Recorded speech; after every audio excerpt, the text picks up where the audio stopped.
Welcome back to New Rockstars. I'm Erik Voss, and a massive thank you to everyone who watched our in-depth breakdown of the Deadpool and Wolverine trailer. You helped our video trend at #2 on all of YouTube, right under Ryan Reynolds' upload of the trailer itself for over 24 hours, which has never happened before in the history of this channel. But you know what? Our work ain't done. We found over 20 more details in this trailer, some of which is stuff you guys spotted. Some of it just came from me spending several more hours going through it frame by frame, listening to Madonna's Like a Prayer, and now from Elektra sightings to actual dental record analysis to figure out if the giant man corpse is Paul Rudd or Michael Douglas. I'm gonna break down all the new stuff I spotted, and there includes one detail that I think I might be the only one who found, just because I've spent most of this year going back through every single X-Men film in our X-Men rewatch. And there's always one detail from one of these movies that just always stuck out to me, and because it's stuck in my brain, I think I figured out an additional cameo that's in front of the giant man head. Okay, let's get into it. And to support New Rockstars, please consider grabbing one of our merch designs, like our Deadpool and Wolverine inspired Portal shirt or our Red Band LFG shirt at nerdright.shop. Okay, the trailer opens in the bar decked out with Canadian flags, and while I pointed out that the bartender is played by Greg Hemphill, Scottish actor and writer from Still Game, in the background of this bar, that guy standing up waiting for shit to go down between Deadpool and Logan is a cameo by Ollie Palmer, a striker for Wrexham AFC, the football club that's co-owned by Ryan Reynolds and Rob McElhenney. And just this detail, lined up with other cameos we know are happening in this movie, tells us that Ryan Reynolds really loves putting in like friends, people connected to him, and just Canadians in these movies. And I totally did not catch this on my first viewing, but many of you pointed out to me that when Deadpool pulls Logan to his feet, Logan might be wearing his yellow suit underneath his clothes and maybe just didn't bother covering his legs like Donald Duck style. Now, I'm less certain about this one because in the wide shot from behind, those also just kind of look like tan colored pants. But I don't know, whatever version of Wolverine this is, he might just have a suit that's a darker shade of mustard yellow. But I think we should also acknowledge Wolverine's line. Just give me one more drink and then I'll leave. Yeah, there's definitely a meta context to this. Like, Wolverine should have been cut off a long time ago, but he's sticking around for one more round with this movie. Okay, moving on. The first shot of Dopinder and Yukio in Wade's apartment, I can't believe I didn't see this before. This is from a completely different scene than Wade's birthday. You'll notice Dopinder is wearing a blue shirt, Yukio is wearing a pink sweater with a red floral sleeve, but then a couple shots later, that's definitely from Wade's birthday party, Dopinder is wearing a completely different shirt. It's a red floral polo, Yukio a completely different top, and we know from the wide shot at the end of the trailer that she's wearing like a bright pink dress.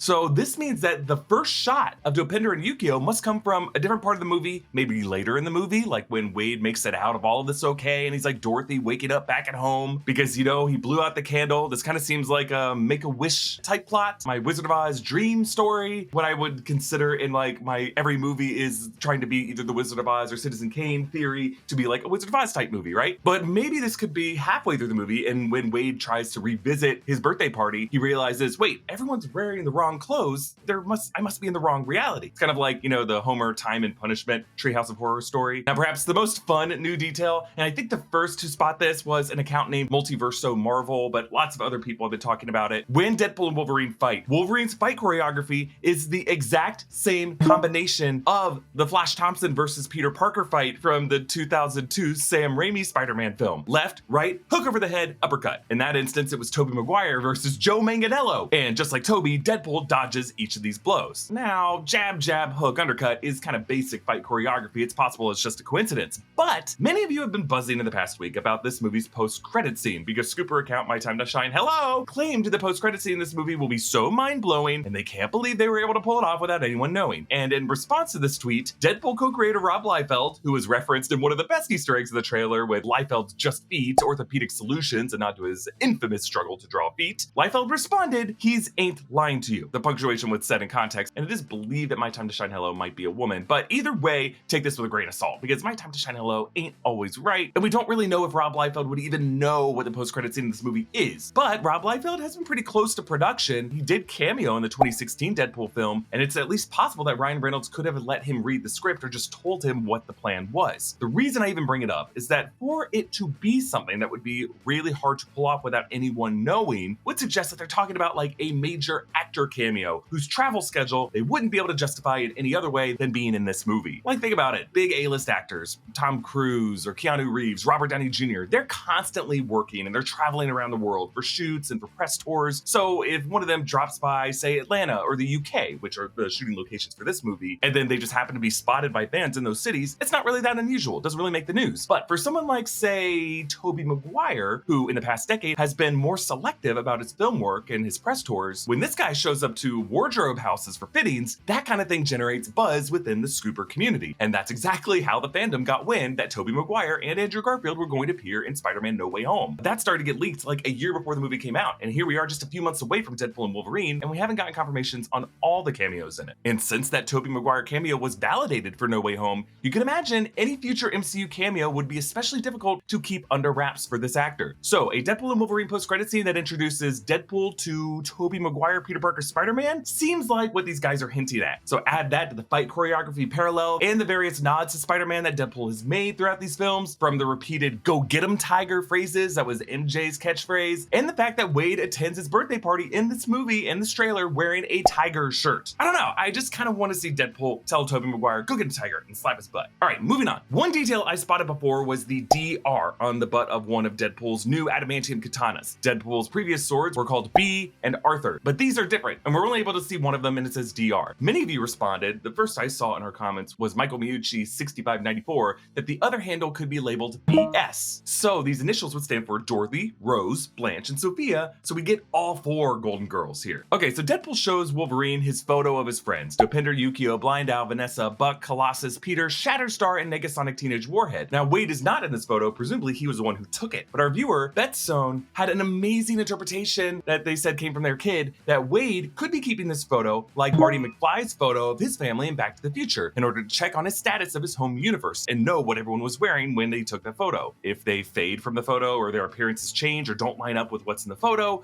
he would know that he's failing in his mission or he just hasn't come home to the correct reality. It could be like when Marty wakes up at the end of the movie to find his family's clothes and appearances and professions have changed. Deadpool could return to his birthday party just to see some alterations. Now, the walkout shot of Wolverine with his sleeves torn off and Deadpool with the gold-plated Desert Eagles. I didn't mention this, but in the CinemaCon footage, Deadpool does envy the golden guns of a particular Deadpool variant, a samurai Deadpool, and there is like a set photo of this variant with these guns in his holsters, but we're not going to show it in this video. But either way, seeing Deadpool with these exact same guns tells us that Deadpool probably killed this variant to get them. Then there's this shot where Wolverine sits by a campfire and says, "Trust me, kid, I'm no hero." That many are assuming is Logan talking to X-23, Laura, Daphne Keene. I think it's very possible that Daphne Keene, Laura, returns for this movie. I just think, for whatever reason, that this script wouldn't rehash the same kind of debate that Hugh Jackman and Daphne Keene had back in that 2017 Logan film. And like X-23 Laura would know not to consider any Wolverine a hero. She knows that he hates that label. They wouldn't be having that conversation here. Instead, by kid, I think he's talking to someone new, like another Deadpool variant, like Kid Deadpool, aka Kidpool. And many are speculating that Walker Scobell, the young actor who starred in Ryan Reynolds' The Adam Project, could be playing Kidpool in this movie. And not for nothing, but when this trailer dropped, Walker, who rarely posts on social media, shared the trailer as an Instagram story. Make of that what you will. If you're human, you're gonna have habits. We're wired for it, and some of those habits are gonna be bad ones. The trick is just finding a way to turn your bad habits into good habits. And Fume is an innovative, award-winning flavored air device that does just that. Instead of vapor, Fume uses flavored air. Instead of electronics, Fume is completely natural. And instead of harmful chemicals, Fume uses delicious flavors. You get it. Instead of bad, Fume is good. It's a habit you're free to enjoy and makes replacing your bad habit easy. It's super easy to use and great to fidget with.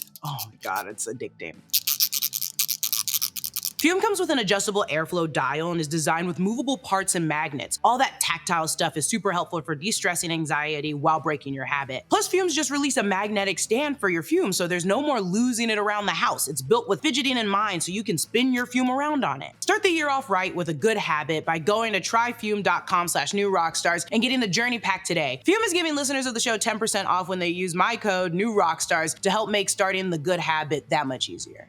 Okay, in the shots of Deadpool killing TVA agents in that snowy forest with chunks of branches, I speculated that they were part of that same branch that Logan got impaled on in the 2017 film. But our viewer, Shara Amanda, pointed out the irony that Deadpool is killing TVA hunters whose job it is to prune branches with a branch, and I think that's awesome. Okay, let's talk about the skull of Giant Man. It was not clear initially if this Ant-Man would be Paul Rudd, Scott Lang, or Michael Douglas's Hank Pym. In the Old Man Logan comic, it's a giant corpse of Hank Pym that Logan and Clint drive past. But it turns out you actually can tell from the teeth. There are quite a few photos of Paul Rudd flashing that handsome grin, and when you look at his two central incisors, the edges are shaped in a particular way. Somewhat jagged, but you know, very, very adorable Paul Rudd. But his left lateral incisor is so cutely tucked up a bit higher than the central incisor to its right. So let's compare that to Michael Douglas's smile. Michael Douglas in recent years has done what a lot of aging actors do. They've gotten veneers that don't really look anything like his natural jaw. That's okay, but when you go back to look at what his teeth looked like in the 80s, during his Romancing the Stone days, his Wall Street days, his central incisors were much more squared at the bottom, and his left lateral incisor dipped nearly as low as his left cuspid. So we got a dental match for Paul Rudd, folks. It's confirmed. This is Scott Lang, which fuels our theory that Cassandra Nova could be using Scott Lang's brain because that brain was crosswired with all the other Scotts in the Probability Storm and Quantumania to create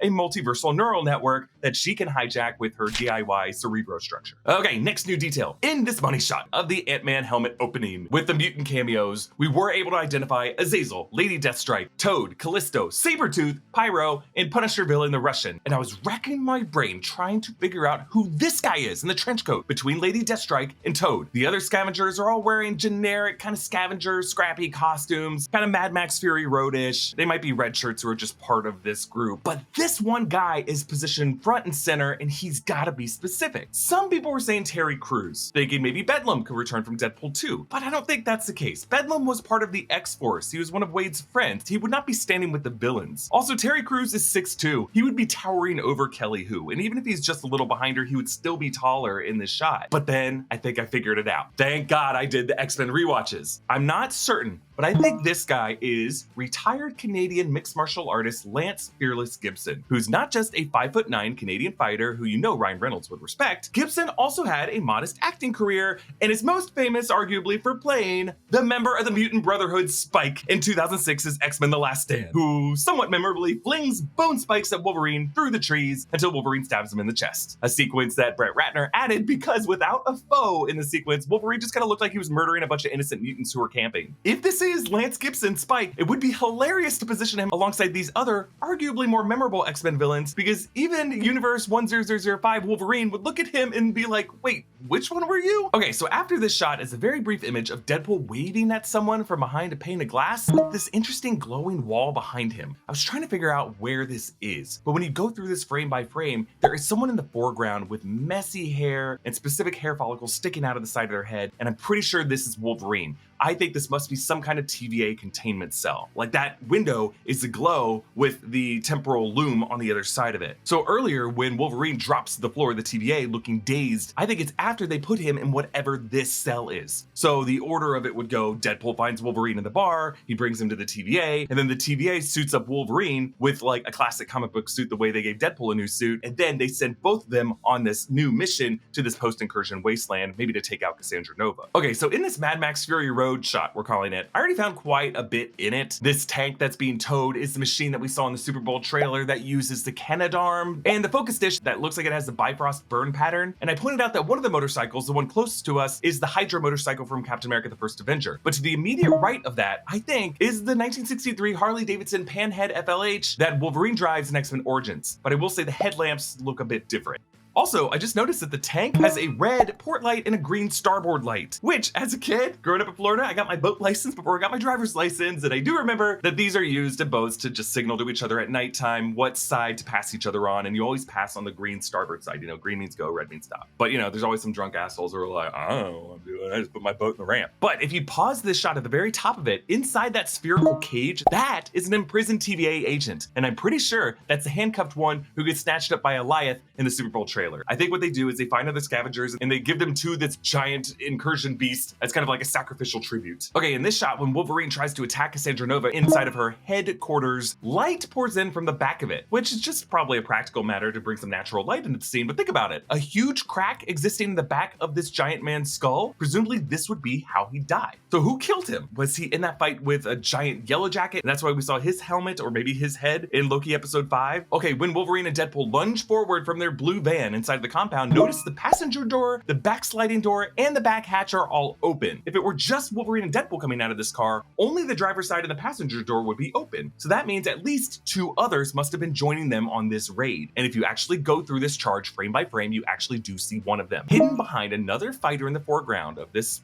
brief second shot, there is a female hero with long wavy brown hair, slim black boots, and her elbow jutting out, and long black gloves on the forearms. This has gotta be Elektra, Jennifer Gardner, who in July 2023 was one of the first major cameos from another franchise that was confirmed for this film. So it kind of sounds like we have one band of scavengers in this wasteland who are on the good side, and then another band that's gonna be other heroes they find who help them raid this compound. Okay, in the big hero shot of Deadpool and Wolverine leaping through the sling ring portal, I pointed out Cassandra Nova off to the side watching them as if preparing to follow them, but you also see her on the far right of frame in the shot of them from behind. She looks more subdued. It kind of looks like she might have opened this portal and she wants them to jump through it. Like she's not the ultimate villain of this movie, Paradox probably is, and she casts this sling ring just to let them escape. Okay, in the final seconds of the trailer, while Wade chats with Blind Al about cocaine, you do see Shatterstar in the background pouring some liquor into Buck's cup. I think we got to around 20 details there, but this last visual I want to point out to you is not in the trailer, but you might have seen this image going around, and it's from the film. We see Ryan Reynolds on a couch reading something, and there's some great Easter eggs here. So Wade is wearing a shirt patterned with the likeness of Ryan Gosling. Ryan Gosling is one other hunky Canadian Ryan A-list actor, and Ryan Reynolds is clearly positioning Deadpool and Wolverine to be the Barbenheimer-sized movie event of this summer. And the book he's reading is The Canadian Mounted, which of course is a play on Canadian Mounties, but Deadpool loves this particular romance novel. We saw him